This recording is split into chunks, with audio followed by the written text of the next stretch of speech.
Bienvenue à tous. Nous allons parler des facteurs de risque en santé mentale et prévention avec notre invité du jour, Kofi Ekoudé Otogbe. Il est ancien cadre de la santé publique. Il porte la communication de ISMET qui est l'initiative pour la santé mentale au Togo. C'est un réel plaisir de vous avoir sur ce plateau. Vous allez bien? Très bien, c'est un plaisir partagé. Allez, avant de rentrer dans le vif du sujet, on va commencer par définir un certain nombre de concepts. Quand on parle de santé mentale, on pense déjà à quoi? Merci, M. Tapa.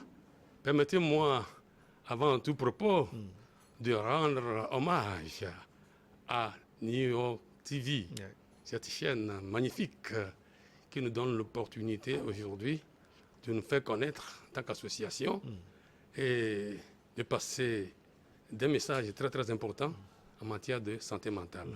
Je n'oublie pas le reste du personnel et tous ceux qui sont en position pour la réalisation et la mise en œuvre de cette émission. Merci. Je n'ai pas oublié les fidèles téléspectateurs et téléspectatrices de New World TV.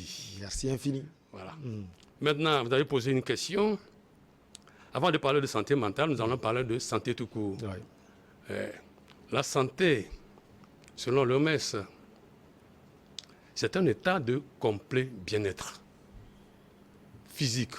On commence par physique, on aurait dû commencer par mental, mais l'OMS commence par physique, mental et social, et ne constitue pas seulement en absence de maladie ou d'infirmité. Voilà. Donc, la santé d'une manière générale inclut la santé mentale. Voyez-vous? Mais malheureusement, force est de constater que on relègue au dernier plan la question de santé mentale. C'est ce que nous avons constaté. Et c'est pour cela que nous avons voulu nous associer aux efforts des dirigeants pour porter haut le message par rapport à la santé mentale. Voyez-vous.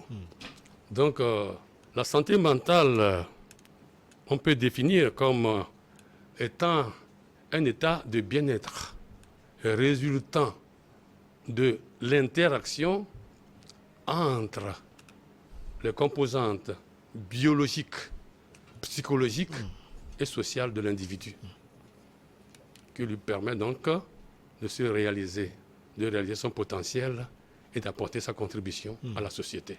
Voilà donc la définition de la santé mentale. À l'inverse, la maladie mentale, c'est un état de handicap. Un état de handicap caractérisé par des altérations de la pensée, de l'humeur et du comportement. Vous voyez? Donc la maladie mentale est aux antipodes de la santé mentale. Voilà ce qu'on peut dire. Quand on parle de maladie mentale, on pense déjà à des fous, si on peut le dire, à des déréglés. Est-ce que c'est vérifié? Oui, le terme de fou est un peu péjoratif, donc on n'utilise pas tellement cette terminologie. Et c'est pour cela qu'on parle, n'est-ce pas, de malades mentales. Il y a une gamme variée de malades mentaux. Donc, ça va de la dépression, c'est-à-dire des troubles mentaux, jusqu'à la maladie même. La maladie s'installe dans la durée. Mais les troubles, c'est les signes qu'on peut avoir, peut-être provisoires ou bien transitoires. Mais lorsqu'on parle de maladie mentale, ça dit qu'on s'installe dans la durée. Vous comprenez? Donc c'est ça. On en rencontre assez au Togo? Voilà. Donc dans le monde entier, je vais commencer par les statistiques qui existent dans le monde entier. On parle, n'est-ce pas, d'une personne sur 4 qui souffrirait, n'est-ce pas, de problèmes de santé mentale. Une personne sur 4. C'est bien énorme. C'est énorme. C'est énorme. Mais au Togo, nous avons le centre psychiatrique de Zébé, qui est notre hôpital de référence, qui a fait une étude. Et là, on nous apprend qu'en 2019, l'hôpital a accueilli 615 nouveaux patients. 615 nouveaux patients sur 2660 suivis. Vous comprenez que c'est un problème qui est réel. Effectivement. Disons que c'est la partie visible de l'iceberg, puisque il y en a beaucoup qui ne sont pas dans les hôpitaux. Il y en a qui sont peut-être, n'est-ce pas, dans les centres de prière, etc., etc. Vous comprenez? Donc, ce n'est que la partie visible de l'iceberg. Alors, quels sont les facteurs de risque en santé mentale? Les facteurs de risque, vous faites bien de poser la question, parce que ce sont les facteurs qui entraînent donc les problèmes. Donc, si nous arrivons donc à contrecarrer les facteurs, on peut donc résoudre le problème. Donc, vous avez bien fait de poser cette question.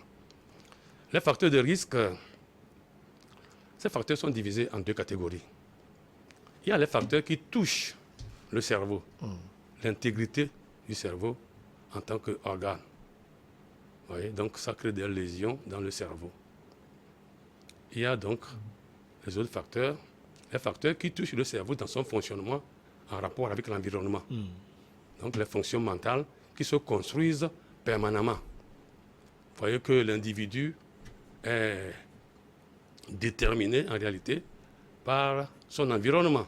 Ça veut dire qu'il y a une interaction entre l'individu et son environnement. Donc voilà les deux types de facteurs.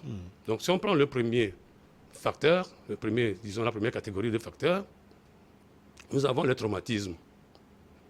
Les traumatismes crâniens par exemple, les violences, les coups et blessures à la tête. Vous comprenez, qui peuvent créer des lésions au niveau du cerveau. Les AVC, peut-être? Les AVC aussi, vous avez bien fait, vous faites bien de le rappeler.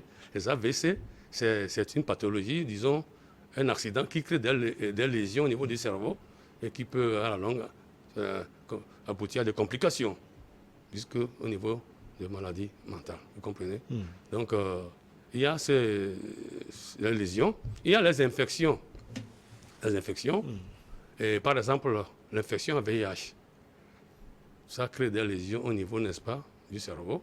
Et ça peut encore donner des complications comme la démence. Il y a des signes de démence au niveau de ces personnes-là, si elles ne sont pas prises en charge.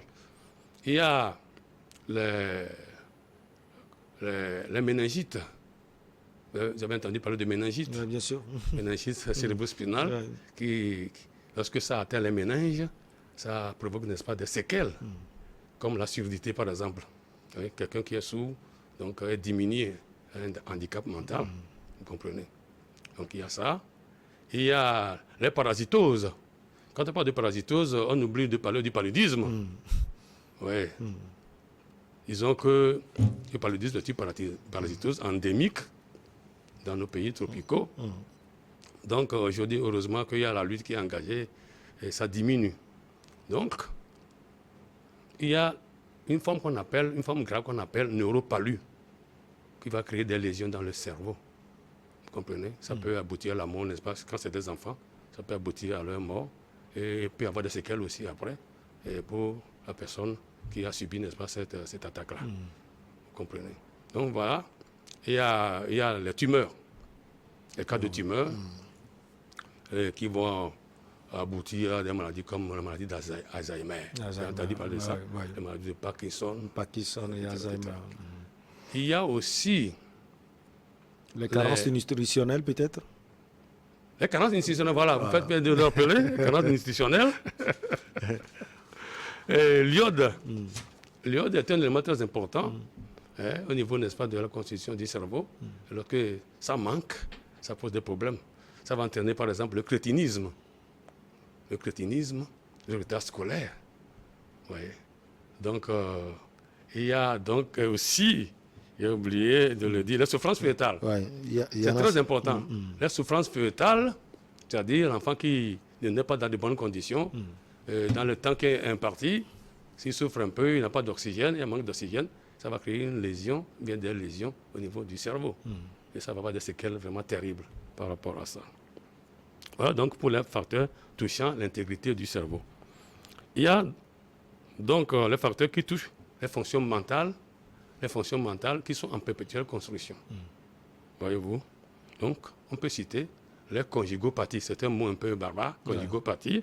Ça veut dire ce qui se passe au niveau, n'est-ce pas, de la maison, dans le foyer conjugal. Il y a souvent des violences. Les violences conjugales. Il y a les maltraitances à domicile, n'est-ce pas, des enfants, des domestiques, par exemple. Il y a les maltraitances. Il y a les grossesses non désirées. les grossesses non désirées, lorsque la grossesse n'est pas désirée, vous voyez, le fœtus qui est en formation, ou bien le bébé qui est en formation, va subir cela. Et peut-être négativement, certainement négativement. Et ça peut conduire donc à des problèmes de santé mentale lorsque l'enfant sera né. Vous voyez. Il y a le stress professionnel. Ah oui. Oui. Le surcharge. Vous comprenez? Le surcharge de travail. Nous avons des objectifs très ambitieux. on veut tout faire. Oui, on veut tout faire. Et ça, ce n'est pas bon pour la santé mentale. Vous comprenez? Ouais. Donc, il y a le simulage intellectuel, j'allais oublier. Surtout au niveau des jeunes, les jeunes scolaires, les jeunes étudiants qui veulent mettre le paquet, ils se dopent, font le dopage, c'est-à-dire ils n'utilisent pas des produits énergisants, le café, le tabac, pour veiller tard dans la nuit. Ça, Et puis le bachotage. Le bachotage, c'est lorsqu'on attend la veille des examens pour mettre le paquet, soi-disant. Alors, c'est ça le bachotage. Ouais. Et ça peut avoir des conséquences vraiment fâcheuses. Il y a déjà des stupéfiants. Vous le savez très bien. Les stupéfiants. Oui. Les drogues. Aujourd'hui, on en parle beaucoup, même dans le milieu scolaire. Et ça, je crois qu'on va y revenir quand on va parler, n'est-ce pas, des mesures de prévention. Il y a les conflits intrapersonnels, interpersonnels et sociétaux et environnementaux. Vous savez, nous avons tous des problèmes. Nous sommes dans un environnement, nous avons des problèmes à l'intérieur de nous-mêmes. Ouais. Une déception amoureuse, par exemple. Vous comprenez? Quand on ne peut pas gérer ça, ça peut aboutir à la dépression. Vous comprenez? La dépression qui peut avoir des conséquences vraiment très, très graves. Donc, il y a ces cas-là. Ça arrive souvent chez les jeunes. Les jeunes. Les jeunes. C'est pourquoi on dit, et notre professeur nous disait, 1 de perdu, 10 de gagné. Donc les jeunes n'ont pas à se faire pour ça. Il a vraiment raison. Voilà, voilà donc pour les facteurs de risque, les 2 catégories de facteurs de risque. Alors justement, on va parler des préventions des maladies, de ces maladies mentales. Quelles sont ces préventions? En effet, quand on connaît les facteurs de risque, je crois qu'il est aisé de prendre des mesures. Donc, nous allons prendre les mesures à 2 niveaux. Donc, par rapport à la première catégorie, on va prendre les mesures. Et par rapport à la seconde catégorie aussi, on va prendre des mesures. Concernant donc la première catégorie, on va parler de la réduction des risques organiques. Réduction des risques organiques, c'est-à-dire les risques qui touchent à l'intégrité du cerveau. Donc, il faut éviter le traumatisme crânien. En portant le casque, par exemple, en moto. Éviter les chocs au niveau de la tête. Les coups, les blessures, les coups au niveau de la tête. Vous voyez, parfois, les parents tapent leurs enfants à la tête. Je pense que ça, c'est d'ailleurs un sujet qui est récurrent. Faut-il utiliser le bâton? Faut-il utiliser la violence à l'école, à la maison? Vous voyez, je pense qu'il faut se dépasser et faire en sorte que la violence ne soit pas la première mesure à prendre. Parce que lorsqu'on tape l'enfant à la tête, ça laisse une lésion nécessairement, peut-être qu'on ne voit pas, qui peut aboutir à des conséquences fâcheuses. Ça peut laisser aussi des lésions psychologiques. Vous voyez, des lésions physiques, disons mécaniques, qu'on peut voir peut-être à l'aide, n'est-ce pas, des appareils, mais il y a des lésions psychologiques qu'on ne peut pas voir et qui peuvent déterminer, disons, le comportement de l'enfant dans l'avenir. Et avoir une bonne hygiène alimentaire et nutritionnelle. C'est très important. Vous voyez, aujourd'hui, nous avons acquis, comment on appelle ça, cette faculté de nous laver les mains. Maintenant, c'est devenu une habitude. Il ne faut pas revenir sur ces acquis précieux. Le lavage des mains, c'est très bien pour qu'on soit en bonne santé. Parce que si nous prenons le cas des cystocose, je ne sais pas si j'ai développé cet aspect, c'est l'œuf de ténia qu'on avale, par exemple. L'œuf de ténia qu'on avale va aller s'enquister. Dans le cerveau. Lorsque nous mangeons la viande, c'est-à-dire la voie normale pour être parasité, c'est lorsque nous mangeons la viande de porc ou la viande de bœuf. Donc on prend les larves là-bas. Mais lorsque nous, en tant qu'humains, nous consommons, nous avalons l'œuf de ténia, l'œuf là va aller éclore, devenir larve, Et ça va s'installer n'importe où dans l'organisme. Si c'est l'œil, alors on devient borgne. Mais si c'est au cerveau, au niveau du cerveau, ça peut créer des crises épileptiques. On parle d'épilepsie, donc il y a des causes liées donc, aussi à cette cause. Donc il est très bon, n'est-ce pas, d'avoir une alimentation saine. Maintenant, sur le plan hygiénique et sur le plan nutritionnel aussi, donner du poisson, beaucoup de poissons aux enfants, surtout des produits marins. Ouais. Le sel iodé, par exemple, déjà, ça résout le problème. Parce que le manque d'iode va créer des problèmes de crétinisme, j'en ai parlé tantôt, et de retard scolaire. Vous voyez? Donc le poisson, le dévi là, quoique nous sommes malheureux dans la chance d'en avoir quand même assez par rapport, n'est-ce pas, à ceux qui sont à l'intérieur du pays. Donc les produits marins sont très bien. Alors, dormir sur moustiquaire imprégné. Pour éviter le paludisme. Nous avons reçu, chacun a reçu, je crois, un moustiquaire imprégné. Ouais. Il n'y a pas longtemps, ça a été distribué, mais très peu, n'est-ce pas, déploient les moustiquaires. Il y en a même qui gardent les moustiquaires pour faire des cadeaux. Mettre dans les mallettes pour faire des cadeaux, alors que c'est fait pour être utilisé. Vous comprenez? Donc, c'est très important d'utiliser les moustiquaires imprégnés pour éviter le paludisme. Promouvoir le suivi des femmes enceintes. Ah oui, ça, c'est très important aussi. Ouais. Dans les centres de santé, il y a ce qu'on appelle les consultations prénatales. Et puis après, il y a l'accouchement sous assistance médicale. Parce que lorsqu'il y a un problème lié à la grossesse, très tôt, on décèle et puis on va informer, n'est-ce pas, le couple ou bien la famille, comme quoi celle-là nécessite une césarienne. Lorsqu'on est préparé pour, ça se passe facilement. Parfois aussi, certains professionnels font un peu de zèle. L'accouchement qui ne peut pas avoir lieu par voie basse, on force, ce n'est pas bien. Donc c'est un clin d'œil que je fais au niveau des professionnels. Je crois qu'aujourd'hui, c'est rentré dans les habitudes. Lorsque ça pose problème, tout de suite, on passe, n'est-ce pas, à la césarienne, tant mieux. Donc c'est très important de ne pas priver l'enfant naissant d'oxygène, parce que ça va créer des lésions, comme nous l'avons dit, et la suite sera catastrophique pour cet enfant. Il faut consulter précocement. Lorsqu'il y a un mal de tête, il faut consulter dans un milieu avisé. Il ne faut pas se lever pour aller chercher un produit au bord de la route. C'est très dangereux ça. Parce que un mal de tête peut être un signe annonciateur d'un problème mental. Donc on ne peut pas s'amuser comme ça, aller prendre des médicaments pour se soigner. On appelle ça automédication et c'est proscrit. C'est proscrit. Maintenant, nous allons parler des risques, de la réduction des risques psychosociaux, c'est-à-dire les risques qui touchent au cerveau dans son fonctionnement en rapport avec l'environnement. C'est ce qu'on appelle ça psychosociaux. Il faut assurer un bon maternage. Un bon maternage, cela veut dire qu'une femme qui porte une grossesse doit aimer l'enfant qui se trouve en son sein. Cette grossesse-là doit l'accepter. Lorsque la grossesse n'est pas désirée, il y a des conséquences sur l'enfant qui va naître. C'est plus psychologique. Oui, voilà. Oui, parce que l'enfant sent. L'enfant, on dit que la personnalité, c'est à la naissance, mais je crois que la personnalité réelle, c'est à la conception.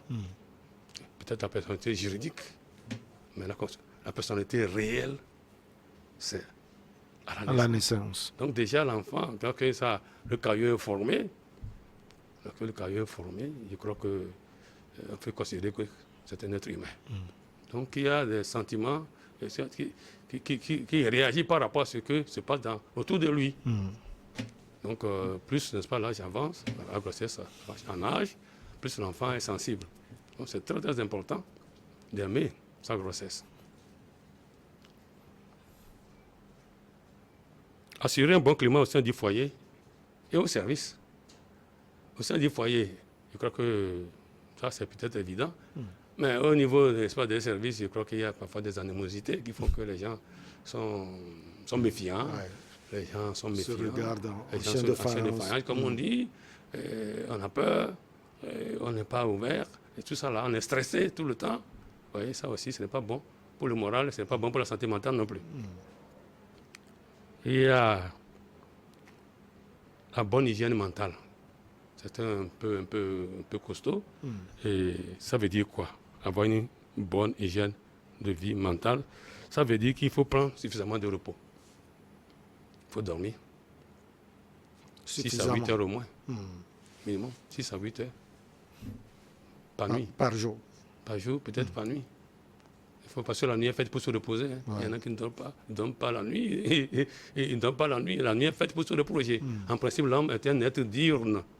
Donc, se coucher pendant la journée, ça doit être l'exception et non la règle. Vous comprenez? Donc, c'est ça. Il faut dormir suffisamment. Il faut cultiver la vertu. Avoir des idées positives. Il faut nourrir sa pensée par la lecture. Aujourd'hui, les enfants sont scotchés au smartphone, mais ça ne peut pas remplacer le livre. Ouais. La lecture, c'est à la fois une distraction et puis un moyen d'enrichissement, un moyen d'acquisition du savoir. Donc c'est très important de revenir au livre. Être en harmonie avec les us et coutumes de son milieu. Il ne faut pas être en conflit avec les us et coutumes du milieu. Alors là, on est complètement coupé et ça peut faire qu'on se recroqueville dans son coin. Et ce n'est pas bon pour le moral, ce n'est pas bon pour la santé mentale non plus. Alors, tout cela est porté par votre association Initiative pour la santé mentale au Togo. C'est vrai, il y en a encore assez, hein. Mais c'est quoi concrètement ISMETS et comment vous travaillez? Initiative pour la santé mentale au Togo. Nous voulons contribuer à la promotion de la santé mentale, disons, essentiellement par la communication. La communication par les médias. Et voilà, nous avons un partenaire, Niwa TV. Heureusement, on a besoin, n'est-ce pas, des médias. Vous serez très bien suivi. Ouais. Donc, la communication, ça dit qu'il faut informer la population. À ce niveau, l'information ne circule pas beaucoup. C'est pour ça que nous voulons apporter notre pierre à cet édifice à travers la communication. Communication pour le changement du comportement au niveau, n'est-ce pas, des populations. Mais au niveau aussi des décideurs, les autorités par exemple, nous allons faire des plaidoyers, faire des propositions dans le sens d'améliorer la santé mentale. Par exemple, la prise en charge. Il y a des problèmes de prise en charge aujourd'hui. Les centres de prise en charge ne sont pas bien répartis dans le pays. Vous voyez? Donc il faut y avoir un effort à faire dans ce sens-là. Nous avons le seul centre à Nehos et Bébi. Aujourd'hui, de plus en plus, il y a des centres au niveau, n'est-ce pas, de chaque région. Et je pense que le problème est très important et que les mesures doivent être à la hauteur, n'est-ce pas, de l'importance du problème de santé mentale. Donc on peut faire davantage. Est-ce que vous êtes suivi, surtout, est-ce que vous êtes aidé financièrement? Parce que ce que vous faites est aussi lourd. Comment vous arrivez à vous en sortir? Oui, nous venons, n'est-ce pas, nous allons avoir 2 ans bientôt. Nous sommes naissants. Donc nous voulons, disons, évoluer d'abord de nos propres ailes, comme on dit. Et en attendant, n'est-ce pas, les subsides ou bien les subventions des autres, l'aide des autres. Donc, nous pensons quand même compter sur nous-mêmes en tant que volontaires, bénévoles. Nous cotisons, notre association. Ceux qui veulent nous rejoindre, je crois que plus nous sommes nombreux, mieux cela vaut. Donc, notre association a son siège à Véji. On appelle ça à Goué-Lavagnon, au niveau du lycée, c'est pas loin du lycée, sur la diagonale lycée centre de santé. Nous sommes quelque part à mi-chemin. Donc, ceux qui veulent nous rejoindre, nous allons peut-être donner notre contact au WhatsApp pour qu'on puisse nous envoyer des messages. Si on veut adhérer, c'est très simple, c'est 1000 francs d'adhésion et puis nous payons, nous cotisons 1000 francs tous les mois. Voilà. Alors, vous-même, vous êtes un ancien cadre de santé publique. Tout à fait. Est-ce que cela veut dire que ce sont des anciens cadres qui forment l'association ou bien tout le monde peut faire partie de l'association? Tout le monde. Toutes les bonnes volontés sont les bienvenues. Toutes les bonnes volontés sont les bienvenues. Parce que cette affaire, comme je l'ai dit, ça nous concerne tous. Parce qu'aujourd'hui, on est bien portant, mais demain, on ne sait pas. Tout le monde, nous sommes tous exposés. Hein? Voyons pas d'AVC, AVC. Bon, demain, vous voyez quelqu'un et puis on dit que non, il n'arrive pas à marcher, il ne tient pas. Et puis on dit que non, que c'est AVC. Vous comprenez? Donc ça veut dire que nous devons prendre des mesures en amont, sensibiliser pour qu'on prenne des mesures. Tout ce que j'ai cité là, on connaît les facteurs de risque. Donc il faut les amoindrir. Il faut amoindrir les facteurs de risque pour donc, agir sur le problème. Voilà, c'est notre objectif. Alors, tout à l'heure, on a parlé de l'aide financière. S'il faut vous aider financièrement, sur qui peut-être dans l'avenir, vous pouvez compter sur l'État, sur peut-être l'OMS aussi peut vous faire un clin d'œil, sans doute. Tout à fait. Nous allons, dans notre plan d'action, nous avons prévu, n'est-ce pas, de rédiger des projets. Quand nous disons des projets, nous allons soumettre, n'est-ce pas, à des partenaires potentiels, à des mécènes. L'État, bon, l'État a déjà des difficultés. Je pense qu'il vaut mieux s'adresser à des mécènes. Il y a beaucoup de gens dans notre pays qui peuvent nous aider, qui peuvent faire du philanthropisme. Les gens ne font pas beaucoup de philanthropisme en Afrique. Mais pourtant, ça ne manque pas des riches en Afrique. Hein. Vous comprenez? Les gens peuvent utiliser, n'est-ce pas, leur argent pour aider, n'est-ce pas, les autres. Donc c'est ça aussi, nous voulons jouer sur cette fibre-là. Cette fibre. Alors le siège, vous l'aviez dit, à Goué, c'est dans la banlieue de Lomé, la capitale du Togo. Est-ce que vous arrivez à aller dans l'intérieur du pays pour pouvoir également parler? C'est vrai que vous utilisez plus la communication, mais les messages envers les populations aussi sont on ne peut plus importants. Tout à fait. Vous faites bien de le souligner. Et nous avons l'intention d'écrire au ministre des enseignements primaires et secondaires pour lui demander, n'est-ce pas, de nous ouvrir les portes, n'est-ce pas, des établissements pour qu'on puisse voyager n'importe où au Togo, à l'intérieur, même à l'intérieur du pays, pour aller sensibiliser. Comprenez? Donc, vous pensez que la sensibilisation doit venir surtout de la base? Bien sûr. Vous voyez, la relève de demain. Quand on sensibilise un élève, vous voyez, l'effet multiplicateur est très grand. Un élève qui va dans sa famille, il va en parler avec ses parents. Vous voyez, déjà, le nombre augmente. Et puis, c'est plus facile pour nous de cibler, n'est-ce pas, les établissements et de faire notre travail. Parce que c'est beaucoup plus formel. C'est un milieu formel, ça peut nous faciliter la tâche. Et si on veut aller un peu partout, dans tous les sens, avec le peu de moyens que nous avons, on ne pourra pas s'en sortir. S'il y a un message à envoyer, vous voulez l'envoyer à qui et comment? Oui, c'est à la population. Puisque vous avez une chaîne qui est de grande écoute, hein, et on profite pour passer le message à savoir que la santé mentale, ce n'est pas un sujet tabou. Généralement, quand quelqu'un a ce problème, on pense qu'il est condamné. On pense que parce qu'il a péché, et on va le mettre quelque part en disant que non. C'est une maladie comme les autres. Les maladies mentales sont des maladies comme les autres. Donc il faudrait qu'on essaie de démythifier, bien de démystifier, d'éclairer, n'est-ce pas, la lanterne de la population pour dire que lorsqu'on a ce problème-là, on peut être pris en charge avec des relations de succès. Ça se passe aujourd'hui. Il y a des centres. Vous prenez le centre, n'est-ce pas, d'Agoué. Vous voyez, Agoué-Nivé, je ne sais pas si vous connaissez ce centre. Il y a un centre de Dieu d'Agoué-Nivé qui prend en charge avec de réels succès beaucoup de gens. Moi-même, j'ai mon fils qui est dans le cas. Vous voyez, j'ai mon fils qui est dans le cas. Donc, je connais un peu le problème, les difficultés, tout ça. Et aussi les chances de succès, puisque j'ai expérimenté tout ça. Et je pense qu'il ne faut pas cacher les enfants. Ceux qui souffrent, les ostraciser. Les gens disent que bon, ils ont honte. Non, on ne peut pas avoir honte de la maladie. La maladie, ça peut attaquer tout le monde. La maladie, ça peut attaquer tout le monde. Donc, il faut sortir les gens, les emmener dans les centres appropriés pour les prises en charge, parce qu'il y a du succès au bout. C'est quand ça traîne trop qu'il y a des problèmes. C'est ce que vous appelez le fou dans la rue, là. Vous voyez, c'est que vraiment, ça a trop traîné. Ça a trop traîné. Voilà. Donc, si on prend ça très tôt, voir qu'on peut prendre en charge et stabiliser la personne. Courage à vous et surtout plein succès dans votre projet. Passez souvent nous voir, Kofi Ekoudé au Togo. C'est un sujet très important, sensibiliser la population sur les facteurs de risque en santé mentale et prévention. Infini merci à vous. La porte de New World TV est ouverte à vous. Allez, on va marquer la petite pause, ou bien la grande, pour le journal, et après on reçoit nos invités pour l'émission Regard croisé.